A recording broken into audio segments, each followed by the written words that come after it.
tonight's episode of Suits and Pearson, actually the finale of Pearson, which is just crazy to say. It is crazy to think about the fact that we have been going for 10 episodes so far this season.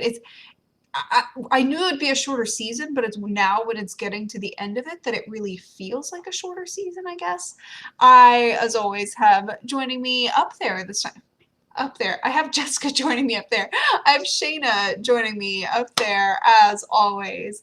And Shana, I cannot tell from your facial expression. Are you excited about tonight's episodes? Are you not? Do you want to start us off with our rating for each episode or both combined? They were both really good. I'll leave it at that. I don't want to say too much. Okay. Do you want to rate it on a scale from 1 to 5? They were both pretty up, like 5-ish for me, I guess. 5-ish for Shana. Okay. So I was kind of selfish in making you go first because I'm really struggling to rate tonight's episodes. So on the one hand, starting with Suits, it felt like two different episodes to me, not in a bad way. But the first half, where we had the funeral and the family piece, and then the latter half, where we get more into the work family and it's really amping up to the finale, really felt like this transitional piece. You know, we were starting with these flashbacks of Harvey when he was young. We have a lot of focus on his moments of grieving, which is great. And then by the end of it, it's all cases. It's, you know, Mike and Harvey's last con. It's who's playing double agent to who. And that just felt very separate from each other, but not in a bad way. With Pearson, the whole finale, in contrast, felt really cohesive. And I loved the ballsiness of setting up potentially for a season 2. What did you think of, we were just fresh off the finale of Pearson, for me at least. I think you had seen it prior. What did you think of the ending? Do you like the ending of Pearson? What did you expect? I mean, I was just looking at it more from a standpoint of Bobby is obviously made himself obsolete in a lot of ways.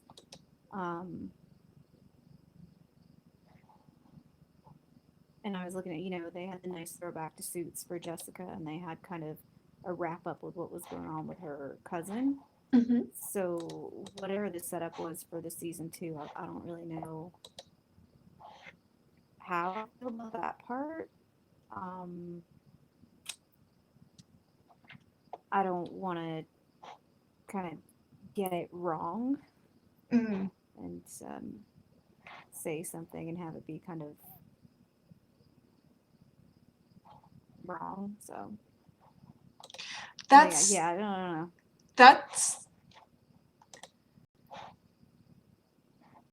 Yeah, sorry, I got really excited and I started interrupting you. That's so interesting, this idea of like going into either Pearson or Suits. There's this sense that we could kind of get it wrong or be misunderstanding what they're doing. I think for me, especially with Suits, I'm not exactly solid on who so far is playing, double agent and who's on what side and who's really defending whom when it comes to the Mike and Harvey situation. Harvey defending Faye and Mike defending Sam, but are they really? And are they really on Suits? I know that by the time we get to the finale, we're going to get to this one last con where they're on the same side. So I know where we're going. I know kind of high level who's officially on what side, but I don't know. Maybe I'm crazy. Maybe I'm just tired. I don't know. I found that hard, but not in a bad way, to track. On Pearson, it kind of became the same way where I didn't exactly know how we were supposed to be feeling towards the mayor. We see Jessica constantly sort of supporting him, but also occasionally you get the sense that it's not really she's supporting him as the person. She's supporting this grander goal. She sees the bigger picture that we as mere mortals do not see. So I thought that was I don't know. I love that about Jessica. I will say, not to be sort of bitter and spiteful and anti-romance, but I liked the fact that Jessica and Jeff did not end in this happy little run off into the sunset piece. But I thought that the place where they diverged was a really natural and honest difference in perspectives. I couldn't put my finger on it until I was watching this episode, and I realized what I have against Jeff is he doesn't see Jessica the way I do. He doesn't see her on as much of this, like, she's a goddess, but she's also the ultimate flawed human, and she's got these vulnerabilities, but she's really got no flaws. I don't I I see her as such an ultimate character. What did you think of her breaking out that Harvey line, the life is like this and I like this? I am very grateful that it's not that the finales weren't back to back. I don't think I would have been able to handle kind of thinking you've said goodbye and then there it is. And it's something that you fundamentally think for 9 years basically that it was Harvey's line and it turns out it was hers all along. Yeah. It's yeah, it's a big deal. Yeah. I thought it was cool. Now, tying back to Harvey, I know you were really excited going into this episode about Harvey's journey, and that was a point you were making last episode in particular. You thought this is a really good opportunity to see Harvey's journey kind of move forward, and you were excited to see even the tough moments that a lot of us were kind of, heartbroken to see. You felt this is going to be well done. Like, trust the show, trust the process. They're going to do this well. Do you feel they did that well? Do you feel the moments like the funeral and him reading his mother's letter, is it what you were hoping for? Is it the quality you were hoping for? Yeah, but I mean, I think I've apparently been in the minority where I've thought everything was high quality this season. Mm. Um, so, I mean, to me, it was just a continuation of the same thing. You saw a lot of open declarations that you would have never seen before now, and I Mm. think just really good acting, the broken Mm-hmm. voice, the red eyes, and you saw a lot of really close, vulnerable, intimate stuff that I think, I mean, like, not to say maybe listen, but I don't know, maybe listen. Because this is exactly how people mourn too. I think, you there's no right or wrong way. You throw yourself into whatever you have to get through it. You sit around in your depression pajamas. You do a little bit of both. It's not just wallowing and it's not just doing other things. It's some kind of weird human balance. And for Harvey, his life has always been this. No, it's always been very intertwined between the two. So, of course, when one side of his life is broken, he throws himself into the other. I mean, it's kind of, work has always been the constant when he thought he had nothing else. So Mm. I'm pretty uh, firm in my beliefs, if you will. Yeah. I really enjoyed a couple sort of key moments from tonight's episode that I get probably because I've been so busy the last week. I haven't seen a lot of spoilers from tonight's episode. I knew obviously from the promo from last week sort of what pieces were going to be in it, but I I enjoyed seeing him read his mother's letter because I thought, okay, so given the situation, given the timeline we're working with, right, in the grand scheme of the show, we had to pack this all into, you know, to 40 minutes worth of content. So it's a bit, super convenient and super kind of cheesy and implausible that she had this perfect thing all set up before, and supposedly her death was supposed to have come unexpectedly, and yet she still had everything set up. But I loved it. I love sometimes the cheesy and the implausible, especially when there's a lot of other pieces in the story that are dark and that are sad. And I didn't necessarily. Hmm, I don't know that there's ever this perfect time to kill off a character's parent, right? In terms of young adult books, there's that kind of stereotype of the protagonist's parents die either immediately, or they die in the first book, or they die in the finale. There's the main character kind of has to be this sort of orphan figure, or their parents have to die, right? But when you get more into adult shows, it's not going to carry that same sort of, well, now you're this plucky youngster off to take on the world by yourself. Harvey has already been shown to be this plucky youngster in the flashbacks who took on the world by himself without his mother. And so we see him reconcile eventually with his mother quite recently, and then she's gone again. And it is a bit of this implausible whiplash. But in terms of given that storyline, I think that they executed it pretty nice, given that storyline and given the timeline, and given the fact that it's not a plucky young adult novel. I think they executed it pretty well. I enjoyed seeing him read the letter probably more than I even enjoyed the funeral scene, because I don't know that there's too much that they could really done with a funeral scene other than what they did.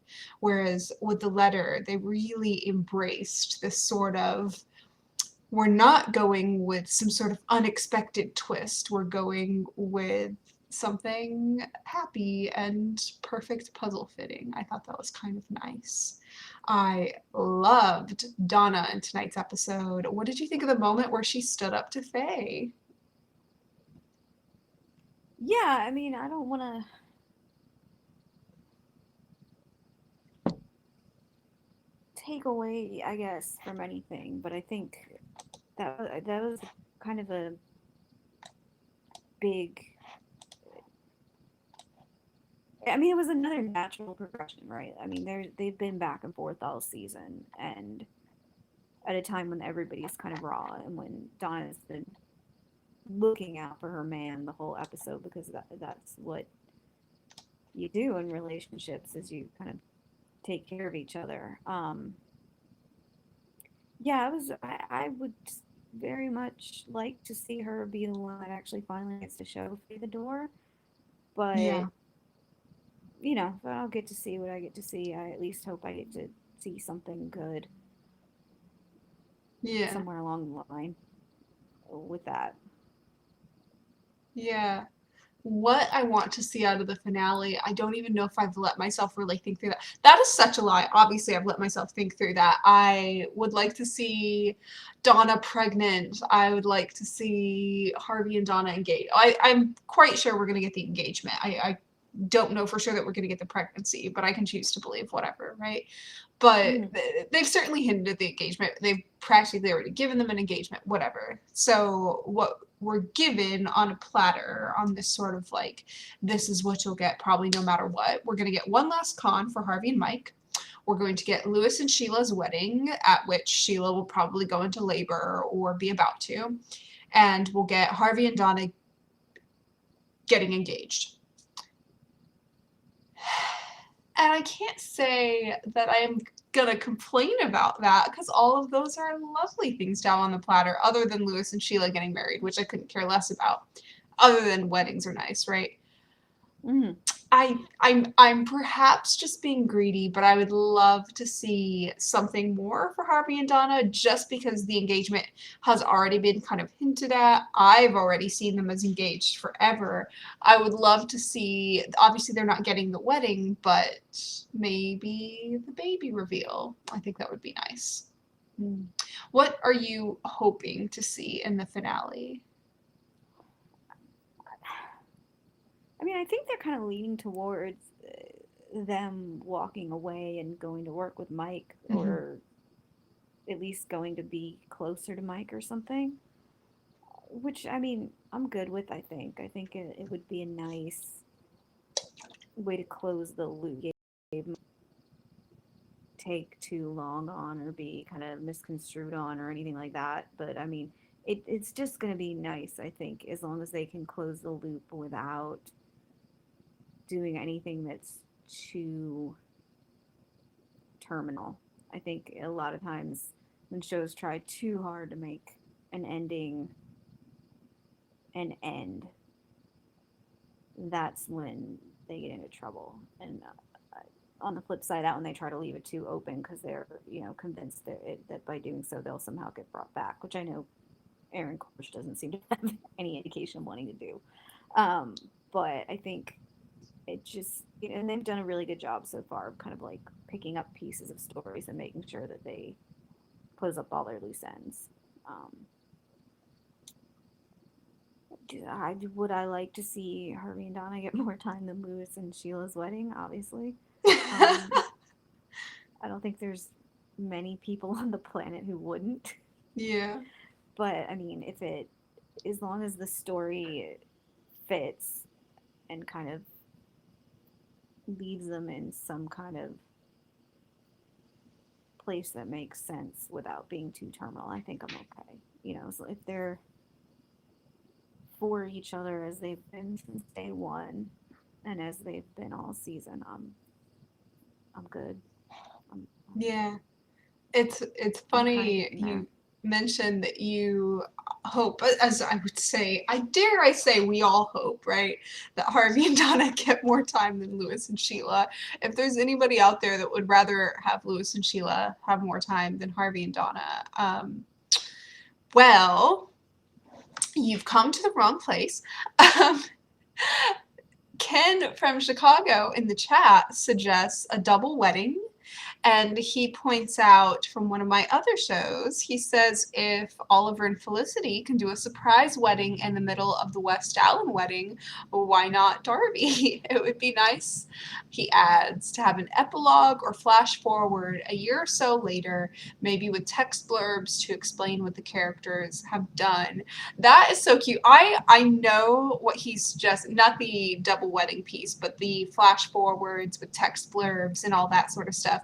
I know what he is suggesting is typically, a little bit cheesy and it's not really suit style and whatever, but I've already said I love when the show goes cheesy and I want to see the flash forwards. Now, I get that due to timeline restrictions and the fact that Suits, and I know you've mentioned this, Shana, a million times, has some godforsaken timeline where time doesn't exist and every everything's so, shorter than what it seems oddly or longer than what it seems, whatever.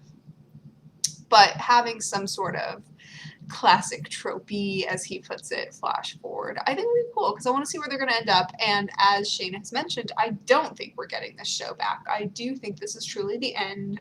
I don't think this is 9 seasons in a movie. I don't think we're going to have some sort of reboot of Suits moving forward. To be very frank, the show already went on very, very long, and it's not like the CW where everybody on the show is like 25 and could be rebooted in 20 years. In 20 years, this will be like Suits Retirement Home Edition. So I suspect this is truly the end. So I want them to milk it and make it as tropey and cheesy and show us everything we could possibly hope for. Ken mentions Pearson is crushing it. I am glad you feel the same, Ken. I thought the season of Pearson was fantastic. In fact, earlier today, YouTube TV was so kind as to notify me that Pearson has been my second most watched show this summer. Shana, would you like to guess what my most watched show was? It's terribly embarrassing.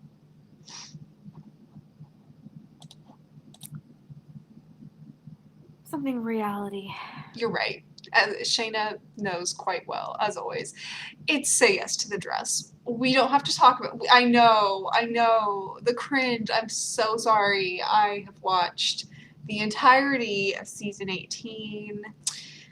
Yeah, and I'm going to be watching the special spin-off that they're doing of it, which is Marriage America or something like that, where Randy and Haley Page are going around and getting a couple from all 50 states and Puerto Rico or something like that, and then they're all going to get married at once in New York. It's a whole thing.